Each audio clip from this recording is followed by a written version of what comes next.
دا ورور تپوس کړی دی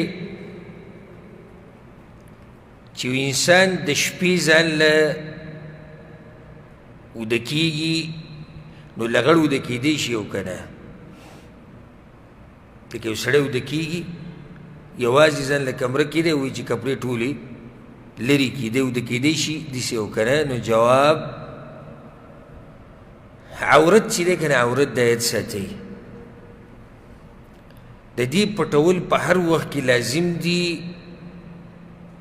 الا عند الحاجه سوای د حاجت په وخت کې او حاجت څه ته وایي لکه یو سړی غسل کوي او دسمات یې کوي کوروالی کوي علاج کوي دا ضرورت دی د دین علاوه به خپل عورت څه کوي پټ به ساتي سنن ترمذی کې حدیث دی هغه یو صحابي دا ووایي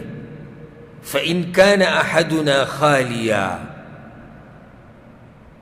یا رسول الله کې یو سړی یوازې هېڅوک ورسره خوا کې نشته نو پیغمبر صلی الله علیه وسلم ورته وایي فالله احق ان یستحیا منه بیا الله ډېر حقدار دی چې د هغه نه دې حیا وشي خبره خو یوازې دا نه دی چې انسانان په خوا کې نشته ولې الله تا ته نه ګوري الله خو تا ته ګوري که نه